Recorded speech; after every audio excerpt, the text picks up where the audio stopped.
Koenigsegg is going ham at Geneva with a double reveal. The 2016 Audi R8 is spied in its birthday suit before Geneva. And Ford's new Focus RS all-wheel drive system is going to holla at other models sooner than later. Plus, Mini introduces the Sport Pack as an option, and it's Monday. So we have, what is that segment, AK? Commenter of the week, Derek D. Thank you. Commenter of the week, that's right. What's going on, everybody? I'm Derek D, and you're watching Fast Lane Daily. Good to have you here, and it's Monday. And there it is.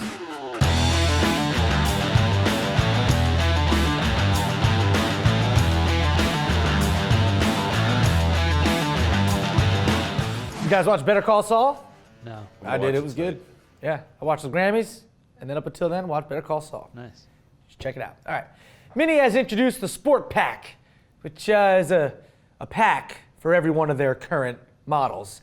Here's what you get with this new option: styling and performance upgrades like a sportier suspension, 17-inch silver or black wheels, the John Cooper Works steering wheel, you need that, black stripes, and the JCW spoiler. Inside, you got black trim, dual zone automatic climate control, and cloth or leather seating. Although most cars have cloth or leather seating. Yeah. Yeah. The package costs just under $5,000, yeah, which isn't cheap, but Mini says the package could increase resale value by up to 25%. Sure.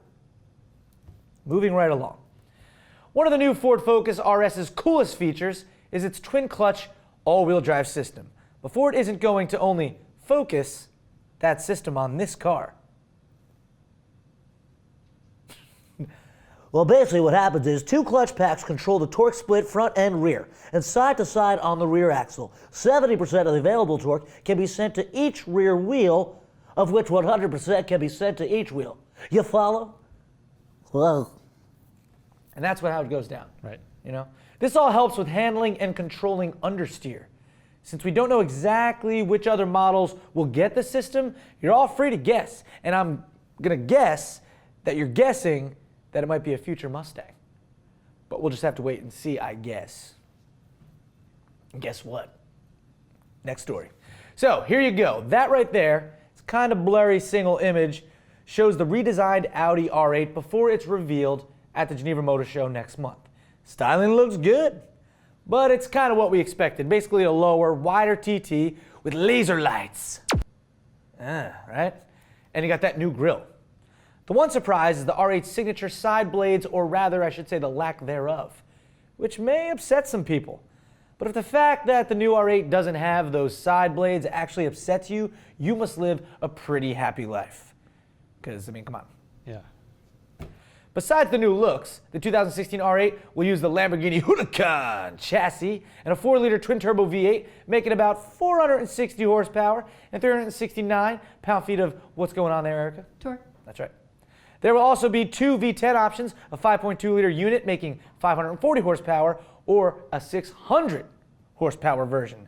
That's all in addition to it dropping 130 pounds since the last version. So yeah, I guess you could say the R8, but it must have been kale, smoothies, and lots of vegetables.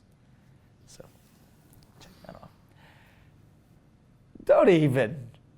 Swedish supercar manufacturer Koenigsegg has announced two new models for the Geneva Motor Show. Geneva Motor Show is a very common theme in this episode. First is an amped up version of the Agera to be called the Agera RS.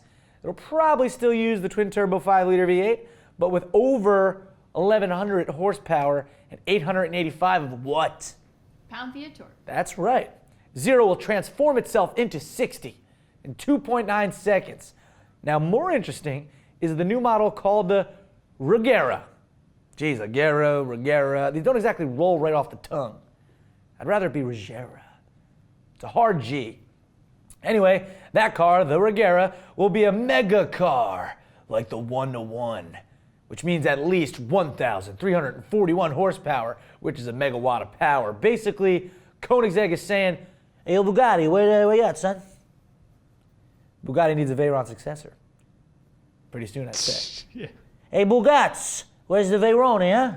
That's what they're saying. Abugats. Hey, Bugats. I got Bugats over here. Hey, you guys know what time it is? Commenter of the week time. I was going to say that. I was going to say that. Were you going to say that? Nope. Oh.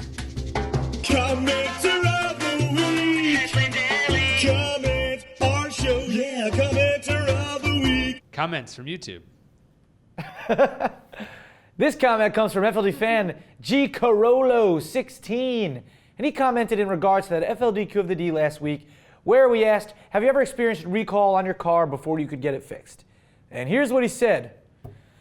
Like most people who are living the dream, I drive a 2012 Ford Partey. That's a Fiesta, of course. This morning, I took my girlfriend to school. I'm not a weirdo sketching on young ones. She's in grad school. All right. All right? When she went to close the door, the car door, wham! The door latch didn't catch. I'm thinking, bruh, there goes my evening. I get out and poke at it for a bit. I don't think I did anything, but it started working again. When I finally got to work, I Googled the problem and found that there is an NHTSA investigation on the issue. I hope it gets recalled so I don't have to fix it. Then I called my girlfriend and was like, honey, here's what happened. See, what happened was. She's like, I'm in class. I can't talk right now. Yeah, that's what she said. That was her answer. Well, G. Carolo 16. That is definitely a good example of something going wrong before you could get it fixed. A recall issue. Now, if a defective latch doesn't seem like that big of a deal, but say you're driving down the highway at 70 miles per hour or so, and that door flies open because the latch wasn't latched, that could cause a big problem. There's an array of bad things that could happen. Of course, the worst being someone in the car flies out, but if they have their seatbelt on, then likely that shouldn't happen. But say you have something in the car that can go flying out, hits another car, that driver swerves, hitting another car. I mean, the chain of events could be pretty disastrous. Or the door flies open and you even swerve, hitting another car. Your morning newspaper flies out, blinding the driver by landing on the windshield behind you, who then spills his hot coffee on his junk, then swerves into a ditch. A lot of things can happen. Yeah. All because the latch wasn't fixed. A little latch, a little recall. I don't got to bring that to get fixed. All these things eventually lead to lawsuits, and that's the last thing Ford wants, or any automaker wants for that matter. That's why when there is even the slightest of recalls, even if it's like a little plastic button or something breaks on like the seat, you know, it's not that big of a deal, but whatever it is, they have to fix them because people will sue your ass. And in bad scenarios, people can get hurt or even killed. So fix your recalls, people. All right? There you go. Thanks for commenting. Appreciate that. That was a fun one. I always like when people put like a story into it. Yeah. That makes it fun for me and the audience, I think. Okay, our FLD question of the day is, would Ford be selling out if they made an all-wheel drive Mustang? Now, some purists might say they absolutely are selling out. But what is selling out really? You know, when a band is like, yo, our show sold out, that's a good thing. Right. Dude, it is selling out. It's amazing. So, let us know what you think. I mean, you know what I mean? Yeah. I pretty much think, though, if Mustang does make it all-wheel drive, they'll keep all rear-wheel drive versions, of course. Okay? So let us know what you guys think. Use hashtag FLDQ of the D, and you can send your own in, too. Tips at FastlaneDaily.com. That's right. And that's going to do it for Fastlane Daily today. I'm Derek D. Thanks for watching, everybody. And we will talk to you tomorrow.